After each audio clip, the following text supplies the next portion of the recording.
백성의 삶을 나무로 자주 비유를 하고 있습니다. 오늘 본문에도 12절에서 종려나무 같다, 백향목 같다 이렇게 말을 하고 있지 않습니까? 이뿐만 아닙니다.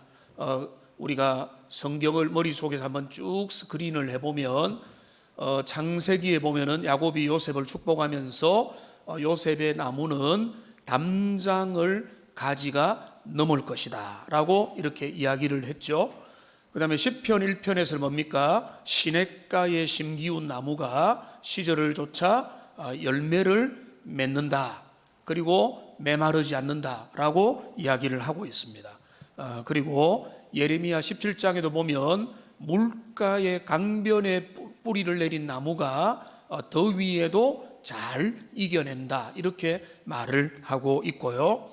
여러분 이사야서를 보시면 하나님께서 이스라엘을 극상품 포도 나무를 내가 심었다, 그런데 너희들이 덜 포도 열매를 맺었구나 라고 하면서 극상품 포도나무로 이야기를 하고 있습니다.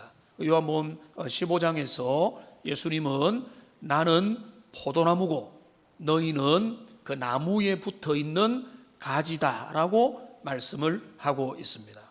그뿐만 아닙니다.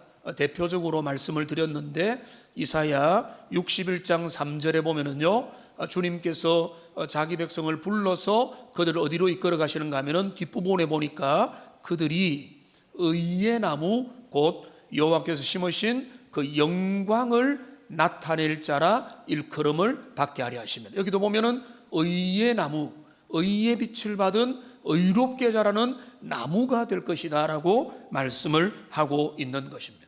우리가 제가 여러분 대신에 쭉 한번 간단하게 스크린을 해보았지만은 성경에 보면 하나님의 백성의 인생을 나무로, 근데 특별히 멋지고 존귀하고 아름다운 나무로 비유를 들고 있다는 것입니다. 자, 우리가 오늘 그 나무로부터 배우는 교훈, 시 제목도 아니고 이렇게 한번 잡아봤는데, 오늘 성경이 말하는 왜 하나님의 백성을 나무라고 하면서 그러면 그 의미와 교훈이 무엇인가 살펴보며 우리 스스로가 하나님의 전에서 자라나는 멋지고 존귀한 나무의 인생을 함께 살아가기를 소망합니다. 먼저 우리가 이 본문에서 너무 멀리 가지 말고 오늘 7절을 보면 악인들은 풀같이 자라고 악을 행하는 자들은 다 흥황할지라도 영원히 멸망할 것이다 라고 풀이라고 설명을 합니다. 그런데 악인만 풀이라고 하는 게 아니라 인생은 풀이요 라고 하는 내용들이 곳곳에 포진되어 있습니다. 이사야, 신약, 히브리서 이런 데도 인생은 풀이다. 그런데 풀과 나무를 여러분 좀 대비해 볼 수 있는 지점이 있습니다. 여기 보면 풀이 악인이 풀같이 흥왕할지라도 영원히 멸망한다. 이 말은 뭔가 하면 풀은 금방 자라서 금방 성장하는 것 같지만은 금방 소멸되어 버린다. 나무는 그렇지 않죠. 나무는 천천히 자랍니다. 시간을 필요로 합니다. 그리고 어떤 나무는 수십 년 또 수백 년, 어떤 나무는 천년을 자라는 겁니다. 그러니까 자라서 끝이 아니라 또 성장하고 또 멋있어지고 아주 거목이 되고 그 자리에 서 있는 그런 나무가 되는 거죠. 그러니까 여기서 그냥 너희가 종려나무 같아, 백향나무 같아, 제가 말씀드린 대로 성경의 나무 같다라고 하는 것은 풀과 대비되는 지점이다. 금방 자라서 금방 효과를 보고 금방 뭔가 화려하게 빛나는 것 같지만은 또 겨울만 되면은 시들어버리는 그런 풀이 아니라, 나무는 어떻습니까? 자라고 또 비바람을 견디고 한겨울을 보내고 추위와 겨울을 보내고 사계절을 보내고 어느 순간에 좀 더 커지고 좀 더 멋있어지고 좀 더 둥치가 굵어지고 좀 더 아름다워지고 시간이 지날수록 오히려 그늘이 되어주고 더 멋있어지고. 그러니까 여기가 이제 풀과 대비하여 나무다라고 이야기를 하고 있는 것입니다. 나무라고 왜 했을까? 왜 나무라고 했을까라고 할 때 우리가 어렵지 않게 생각해 볼 수 있는 것은 그러면은 이게 풀과도 대비되지만 공중에 나는 새나 아니면은 막 뛰어다니는 치타나 사자, 호랑이 아니면은 바다를 정말로 자유롭게 막 이렇게 헤엄쳐 다니는 고래나 지금 상어 이런 쪽으로 하고 대비를 해볼 때 나무의 특성이 고스란히 드러나는 거죠. 그걸 뭔가 하면 나무는 좀 수동적인 거예요. 그죠? 모든 다른 것들도 결국은 자기 혼자 힘으로는 살 수 없지만 그래도 막 자유하는 것 같고 막 뛰어다니는 것 같고 헤엄쳐 다니는 것 같고 완전히 자유로운 반면에 나무는 뭔가 하면 누가 심어줘야 되고 어디에 심겨느냐에 따라서 나무의 운명과 존재가 완전히 달라지거든요. 그러니까 지금 하나님께서 오늘 우리를 나무라고 하는데 그 나무를 가만히 보면 오늘 13절에 뭐라고 합니까? 이는 여호와의 집에 심겼음이요라고 말을 하는 거예요. 하나님의 집에 심어졌다는 거죠. 그러니까 심어졌다는 것은 능동태입니까? 수동태입니까? 수동태입니다. 뭐 어렵지 않은 영어를 하면은 be planted입니다. planted. 그러니까 심기어졌다는 것입니다. 시편 1편 3절에 보면은 우리가 잘 아는 말씀, 그는 시냇가에 심은 나무가 라고 했는데 여러분 이 번역은요 조금 바꿔야 돼요. 정확하게 말하면 그는 시냇가에 심기운 나무가. 누가 나무를 심습니까? 나무가 스스로 심습니까? 아니죠. 누군가가 시냇가에 자랄 수 있도록 뿌리를 내릴 수 있도록 거기서 자랄 수 있도록 거기에다가 누군가가 옮겨서 심어 놓았다 이런 의미가 되는 거예요. 우리 중에 어떤 분들은 태어나 보니까 하나님의 전 안에서 뜰 안에서 자라고 있는 복된 인생들도 있지만은 기본적으로 그것마저도 뭔가 하면 하나님께서 여러분을 통해서 전도자를 통해서 부모를 통해서 여러분에게 은혜를 주셔서 하나님의 전에 심어 놓았다. 이게 바로 뭔가 하면 이게 나무에 보이지 않는 수동성이에요. 내가 가서 내가 정착하여 내가 판단하고 내가 모든 것을 하는 것 같지만은 하나님의 백성의 인생은 뭔가 하면 나무와 같은 인생이에요. 누군가가 그 시냇가에 강변에 물이 잘 흐르는 곳에 잘 자랄 수 있도록 심어 놓아서 거기에서 잘 자란다. 그러니까 여기 12절 13절을 다시 보십시오. 의인은 종려나무같이 번성하고 백향목같이 성장하는데 이는 그 이유는 뭡니까? 그렇게 자랄 수 있는 이유는 뭔가 하면 여호와의 집에 심겼고 하나님의 뜰 안에서 그 나무가 보호받고 인도받으며 자라고 있다는 것입니다. 이 나무의 의존성인 거예요. 누구에게 의존합니까? 하나님에게 의존하는, 하나님의 인도받고 주님의 보호를 받으며 주님이 주시는 은혜의 공급과 보호하심과 인도와 그 물의 공급을 받고 태양빛과 바람과 비와 공기와 많은 것들이 그 나무를 자라게 하는 거예요. 우리가 착각하기 쉽죠. 우리는 내가 돈 벌어서 내가 먹고 산다, 내 힘으로 나의 능력으로 나의 의지로 내 부모의 힘으로 이렇게 산다 이렇게 생각하지만 너희는 나무야 라고 하는 의미는 뭔가 하면 너희는 하나님을 떠나서는 살 수 없다는 거예요. 하나님의 백성이, 주님의 백성이 진정 아름다운 삶, 가치 있는 삶을 사는 것은 너희가 열심히 살면 되는 게 아니라 주님의 인도와 보호 속에 철저히 그 안에 있을 때에 너희는 종려나무같이 번성한 나무가 될 것이고 레바논의 백향목 끝내주고 멋지고 늠름한 나무로 서게 될 것이다 라고 하는 그런 의미가 되는 것입니다. 여러분, 심어졌다, 하나님의 뜰에 여호와의 집에 심겼음이요 라고 할 때 여기나 아니면 시편 1편 3절에 시냇가에 심기운 나무라고 할 때 심어졌다는 것은 옮겨 심었다라고 하는 의미가 그 속에 포함되어 있는 것입니다. 하나님께서 우리를, 저와 여러분들을 하나님의 전으로, 주님의 백성으로, 주님의 공동체로 하나님의 양육을 받으며 주님의 말씀을 들으며 하나님의 인도를 들으며 주님의 뜻을 계속 주님이 주시는 모든 선하고 좋은 것들을 지속적으로 받아서 누리게 살 수 있도록 은혜의 환경 속으로 몰아넣어 주신 게 최고의 은혜인 줄로 믿습니다.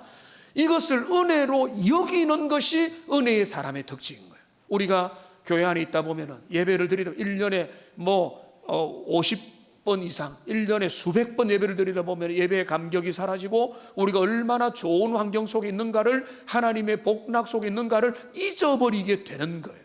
근데 뭡니까? 의인, 하나님의 사람의 진정한 축복이 뭔가 하면 주님의 존전에서, 주님의 뜰 안에서, 하나님의 인도와 보호 속에, 주님의 가장 좋은 영향력 속에서 자랄 수 있도록 인도되고 보호되는 삶, 그 삶이야말로 최고의 복된 삶이다. 그러니까 여러분, 이것을 소중하게 여기고 하나님 안에 거하는 삶을 일평생 사모하고 적극적으로 더 누리고 함께하는 하나님의 사람들 되시기를 주님의 이름으로 축복합니다. 여러분, 그러니까 여러분, 이것은 어떤 의미인가 하면은 요한복음 15장 5절에 보면은 여러분 잘 아는 말씀이 있죠. 같이 한번 읽어보겠습니다. 나는 포도나무요 너희는 가지라. 그가 내 안에 내가 그 안에 거하면 사람이 열매를 많이 맺나니 나를 떠나서는 너희가 아무것도 할 수 없습니다. 여기 보면은요, 예수님이 나는 포도나무다, 너희는 포도나무에 붙어있는 가지다. 그러니까 너희도 나무의 일부분인 거죠. 너희가 나무인데, 너희가 여기에는 이제 시편에는 시냇가, 그 다음에 너희가 여호와의 전에, 시편 92편에는 여호와의 전에 심겼다 했는데, 여기 요한복음 15장에는 뭔가 하면은 나를 떠나서는 살 수 없다. 똑같은 내용인 거예요. 주님 안에 머물러 있는 삶, 주님의 보호를 받는 삶, 하나님의 인도를 받는 삶을 살 때 우리는 최고의 모습이 되고, 우리의 삶은 하나님께서 이루고자 하시는 최선의 모습으로 나갈 수 있게 되는 것입니다. 그런데 여기 여러분 12절을 다시 보시면은 이렇게 되죠. 의인은 이라고 했습니다. 의인은 7절에 보면은 악인들은 이렇게 되어 있는데, 근데 여기 의인의 삶이 이렇다는 거예요. 그 의인은 누굽니까? 의인은 의롭게 사는 사람이라고 생각하지만은요, 좀 달라요. 의롭게 사는 게 아니라, 여기 의인이라는 거는 여러분 한번 정리가 된 분들이 많이 있겠지만, 의인은 뭔가 하면 하나님과 올바른 관계 속에 있는 사람이에요. 하나님 앞에 죄 문제가 있으면은 올바른 관계에서 깨어졌잖아요. 그러니까 내 욕망, 나의 자아, 내 뜻대로 이 땅을 살아가는 사람은 뭔가 주님과 관계가 어그러진 사람이에요. 하나님과의 관계가 올바르게 세워져서 하나님의 지도를 받고 인도를 받고 하나님의 공급을 받으면 그 인생이 어떻게 되는가? 종려나무 같이, 백향목 같이 아름답게 자라게 된다. 그러면은 그 사람이 정말로 멋지게 자라고 아름답게 자라고 존귀한 인생으로 쓰임받는, 쓸모있는 인생이 되게 될 것이다. 그러니까 여기 본문에서 말하는 게 보면은, 여러분 눈으로 보면은 12절에 보면은 번성한다, 성장한다, 13절에 보면은 번성한다, 14절에도 결실하고 풍족하고 빛이 청청하다. 이 말은 뭔가 하면 이거는 생명력이에요. 이거는 너무나 부요함이고 축복이고 넘치는 것이고 풍성함이라는, 겨우 그냥 생존을 위해서 아둥바둥하는 삶이 아니라 너무나 아름답고 멋진 삶에 대한 이야기를 해주고 있는 것입니다. 예수님께서 이 땅에 오신 이유가 뭐죠? 우리 주님 이 땅에 오신 것, 여러분 무미건조한 대답을 하실 분도 있을 거예요. 우리를 구원하기 위해서. 거기에는 좀 감동이 약해요. 고백이 약해요. 우리를 구원하기 위해서 맞죠. 근데 그 구원의 의미가 뭡니까? 우리를 구원하면 자, 나중에 죽어서 천국 간다? 천국 가는 거죠. 그러나 그거는 기계적인 정답의 의미가 아니에요. 우리가 구원받는다는 것은 생명을 얻어서 그 생명의 존재로 자유롭게 되고 풍성하게 되고 멋진 존재가 된다는 거예요. 요한복음 10장 10절 말씀에서 우리 주님이 이거를 말씀하세요. 같이 한번 읽어보겠습니다. 도둑이 오는 것은 도둑질하고 죽이고 멸망시키는 것뿐이요, 내가 온 것은 양으로 생명을 얻게 하고 더 풍성히 얻게 하려 하는 것이라. 예수님이 이 땅에 오신 이유가 있다는 거예요. 우리 주님이 땅에 오신 이유는 그 양, 자기 백성, 하나님의 전에 옮겨와서 심겨진 자들이, 그 양들이 생명을 얻어서 겨우 생존한다 이게 아니라 얻어서 풍성한 삶을, 생명의 은혜를 누리고 담장을 넘어가고 다른 사람을 도와주고 넉넉하게 하는 그런 축복의 삶을 살도록 우리 주님이 오셨다. 주님이 오셔서 복음이 여러분에게 전달되면 어떤 역사가 일어납니까? 나를 넘어가는 역사가 일어납니다. 장로님 기도하신 것처럼 하나님의 나라와 그 일을 구하는 삶을 살아가게 되는 겁니다. 이전에는 그냥 나 중심, 내 욕망, 내 꿈, 내 것 이렇게 생각했지만 그런 게 없어지는 거예요. 이제는 주님의 영광을 위해서 내가 이 땅에 태어난 보람과 가치와 정말로 내 인생의 아름다움을 주님이 만들어주시는 것을 보게 되는 것입니다.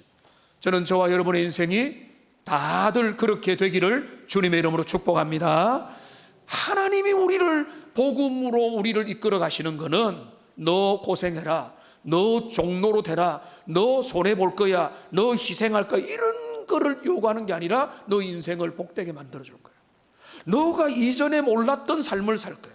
너의 가능성보다 훨씬 더 놀라운 은혜로 너를 이끌어 갈 것이고 너의 인생은 변화될 거야. 이런 복음은 신비고 복음은 능력이고 복음은 축복이지, 이 복음을 너무 가난하게 해서 피상적으로 받으면은 여러분 그 복음의 은혜를 제대로 못 누리는. 오늘 말씀대로 주님 안에 거하고 주님의 뜰에 거하고 주님의 신의 물가에 거하는 인생은 정말로 아름답게 자라는 그런 멋지고 아름다운 나무가 될 거라고 말하는 거예요. 여러분, 성경의 나무들에 대한 이야기가 많은데 또 하나 보면은 이상한 나무들도 있습니다. 여러분, 그런 나무 되면 안 되는데요. 이상한 나무는 뭐가 있습니까? 여러분, 엉겅퀴도 있잖아요. 좋지 않은 어떤 예로 들 때마다 엉겅퀴가 있고, 그 다음에 가시나무가 있어요.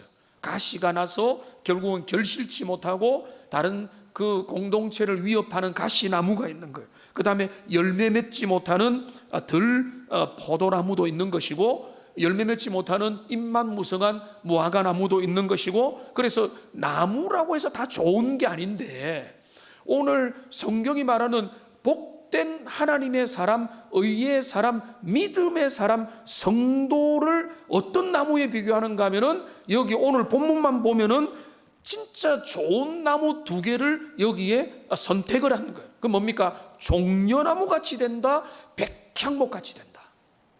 여러분, 우리가 이런 나무처럼 되기를 원하는데 그런 나무 같지 않은 인생이 뭔가 하면 시편 1편 4절을 보십시오. 나무와 정반대되는 인생이죠. 악인들은 어떻습니까? 바람에 나는 겨에, 바람에 나는 겨. 뿌리도 없고 알맹이도 없고 실체도 없고 영향력도 없고 아무런 쓸모도 없는 바람에 나는 겨인 겁니다. 그러니까 주님을 모르는 인생은 또 뭡니까? 사막의 가시나무예요. 예레미야 17장 6절에 보면은 사막의 떨기나무 같은데, 여러분 알죠? 사막에서 떨기나무는 왜 떨기나무가 되었습니까? 사막에 살기 때문에.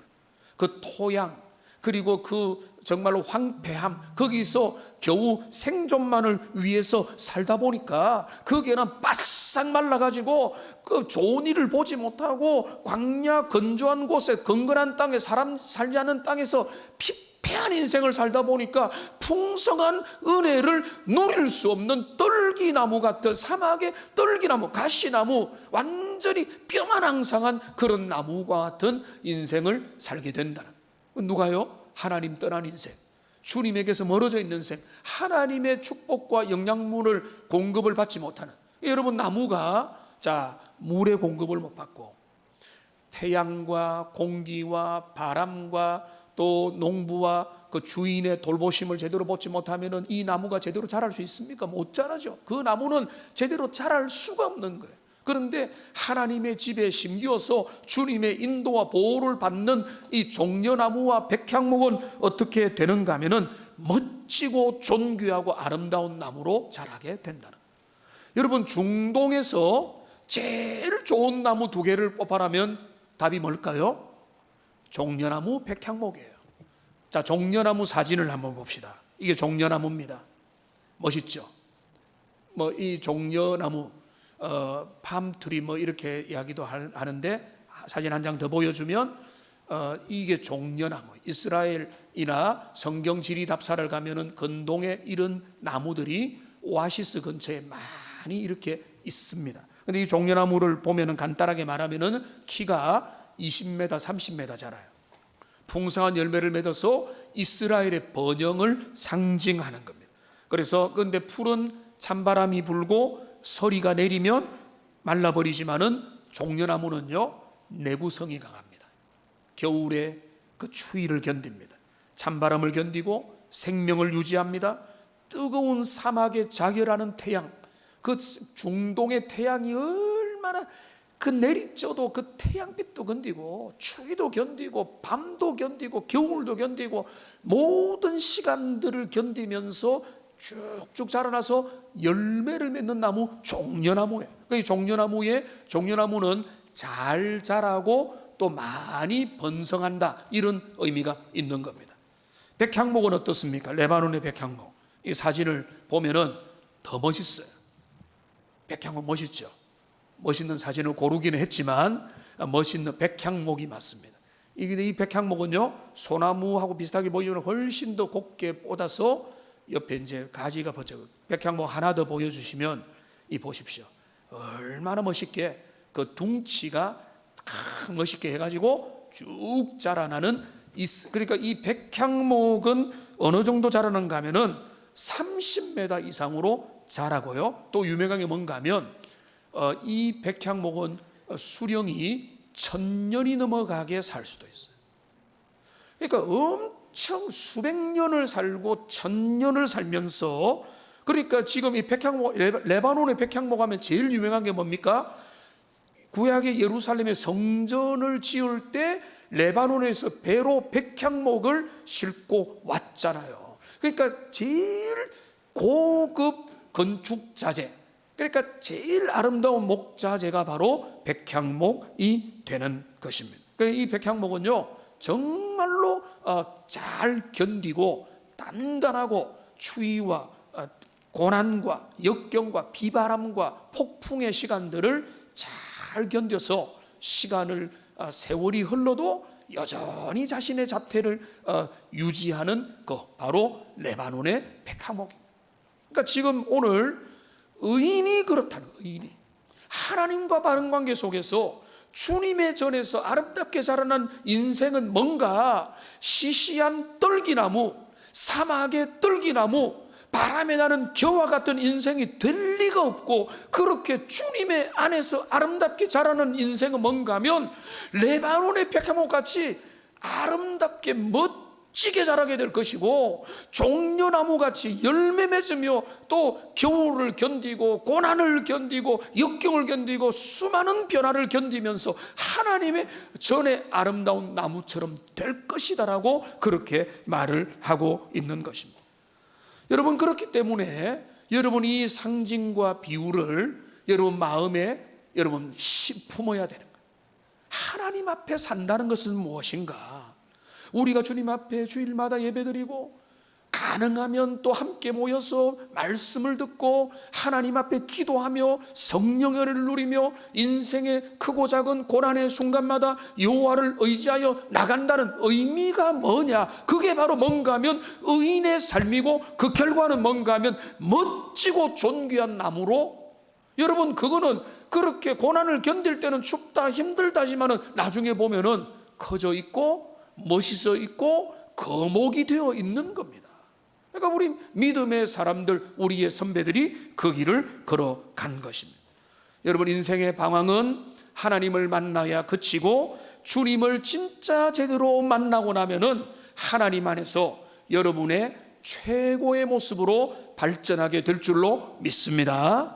여기 청년들도 있는데요, 그리고 이 새가족들도 있는데 여러분 정말로 기대합니다. 우리 새가족들 신방도 하고 또 이제 새가족 돕는 분들 이야기를 들어보면서 저들을 위해서 기도하게 되는 건 뭔가 하면 그 인생 하나님 앞에서 너무나 놀라운 축복인 거예요. 근데 지금도 잘 모르지만은 주님의 전에 심겨진 나무가 되어서 공급받고 양육받고 뿌리를 내리면 어느 순간에 나의 가능성의 최고의 사람으로 자라게 되고 있는 겁니다. 그거를 기대하십시오. 그래서 여러분, 내 가능성이 100이라고 한다면 저는 수많은 하나님을 모르는 사람이 1, 20도 제대로 사용하지 못하고 살아간다고 보는 거예요. 근데 하나님 제대로 만나고 주님의 은혜 가운데 있으면은 이 가능성을 하나님은 100을 1000으로 만들어주고 만으로 만들어주는 거예요. 하나님을 떠나서는요, 허겁지겁 고생하면서 그냥 방랑하는 인생을 살 뿐이지만, 하나님 안에서 공급받는 인생은 내 인생의 최고봉으로 살아갈 수 있게 하신다는 것입니다. 그렇기 때문에 여러분, 주님 안에 거하는 삶을 더 사모하시고 더 가까이 하시고 더 자주 하시고 주님 앞에 머물러서 살아가는 하나님의 사람들 되시기를 주님의 이름으로 축복합니다. 여러분, 당자의 길에서 방황하고 세상 가운데서 절망하다가 결국은 그 돼지가 먹는 쥐염 열매를 먹다가 결국은 그 마음에 어떤 생각이 듭니까? 내 아버지 집에 먹을 것이 많도다, 거할 곳이 많도다 하면서 아버지 집을 떠올리고 돌아갈 때 인생이 바뀌는 것처럼 우리의 삶의 방황과 우리의 삶의 여러 번민들과 황폐함은 어디에서 정리되는가 하면은 영원한 생명의 근원 되신 주님을 만나고 주님의 은혜가 내게 있고 하나님의 말씀이 내 안에 역사할 때, 그 말씀이 역사하면은요, 나의 최고의 나의 모습이 되는 겁니다. 제가 말씀 준비하면서 가만히 저 자신을 살펴봤습니다.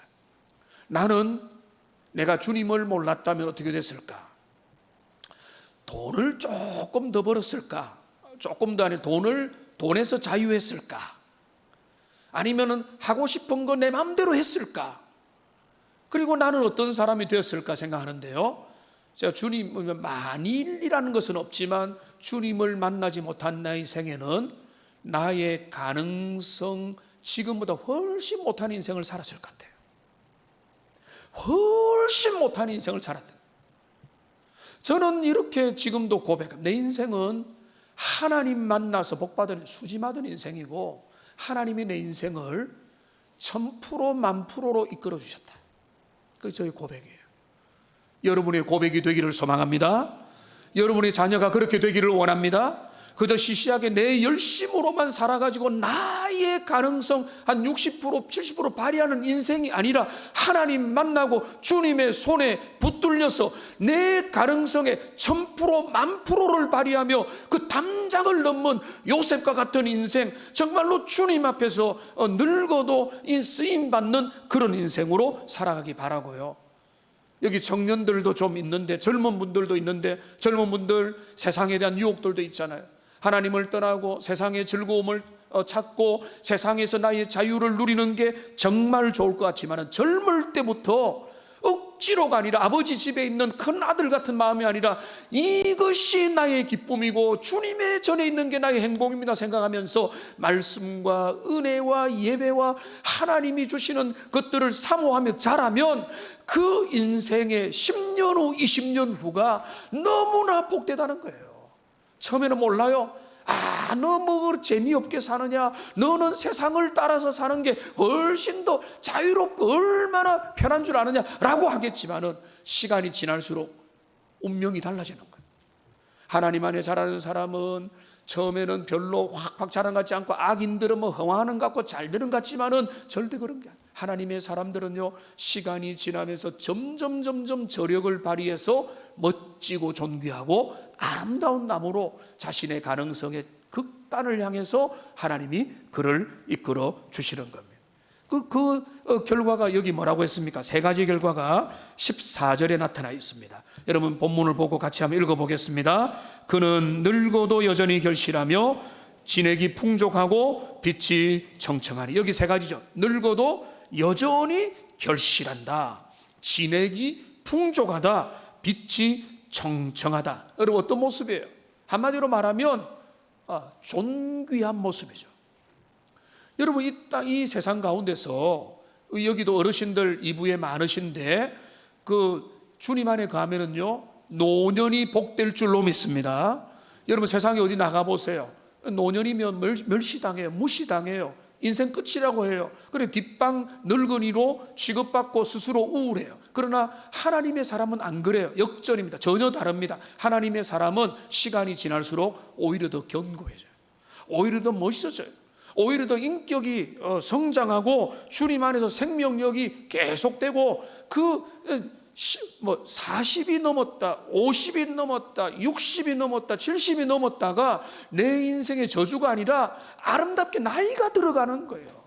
멋있게 늙어가는 거예요. 그러니까 인생을 바라보는 관점이 다른 거죠. 여러분 아침에 일출도 좋지만은 일출이 좋습니까? 석양이 멋있습니까?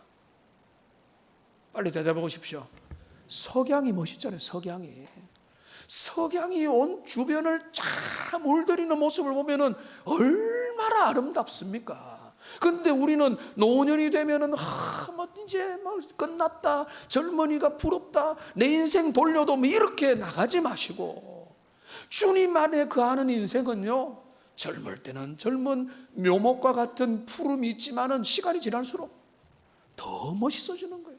더 우아해지고 더 아름다워지고 나이테가 늘어나고 오히려 시간이 지나면 더 훌륭해지고 그늘이 되어주고 넉넉한 보호막이 되어주고. 그러니까 여기 나타나는 내용을 보면은 중요한 표현이 있습니다. 14절에 보면은 한번 따라합시다. 여전히, 다시요. 여전히.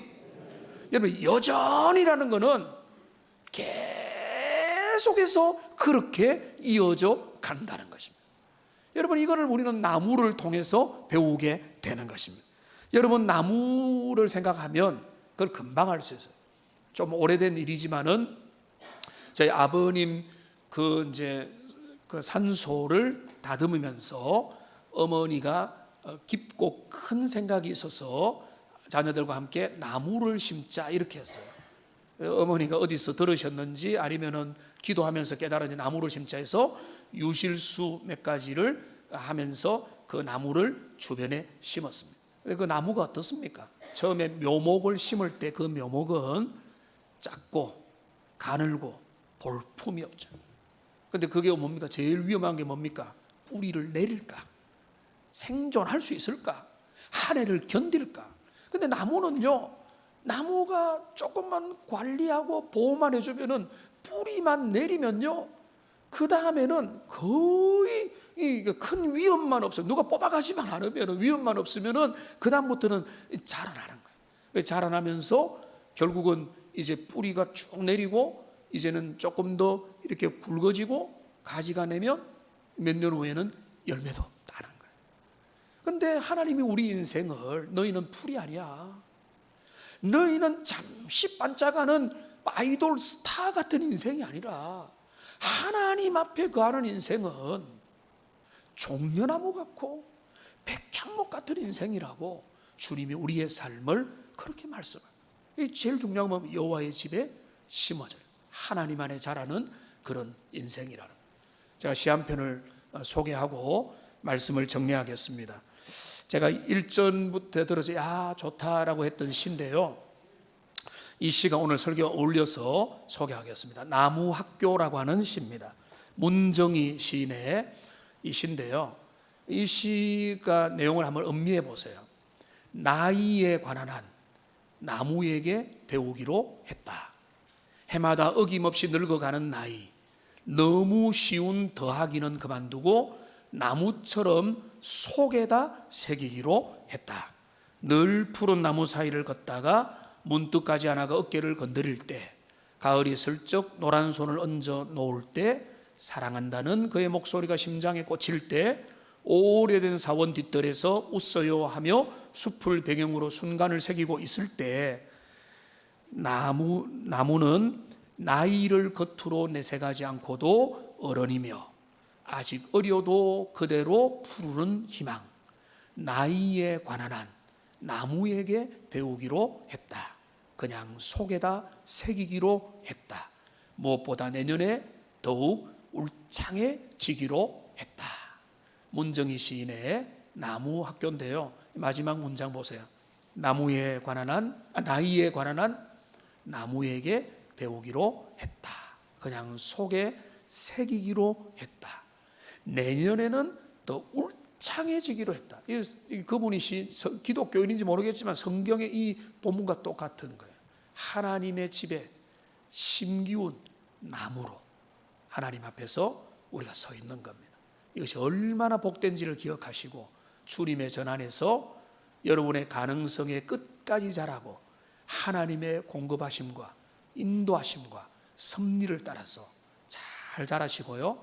우리 젊은 분들도 내가 주님 안에 있는 거 힘들다, 어렵다, 좀 자유롭고 싶다 이런 것보다는 하나님 내 인생 주님 안에서 주님의 복을 누리면서 잘 자라기 원합니다 하면서 아름답게 자라가서 종려나무같이 번성하고 레바논의 백향목같이 멋지게 자라가는 복된 저와 여러분의 인생, 젊은 인생, 복된 노년, 모든 성도의 인생이 되기를 주님의 이름으로 축복합니다.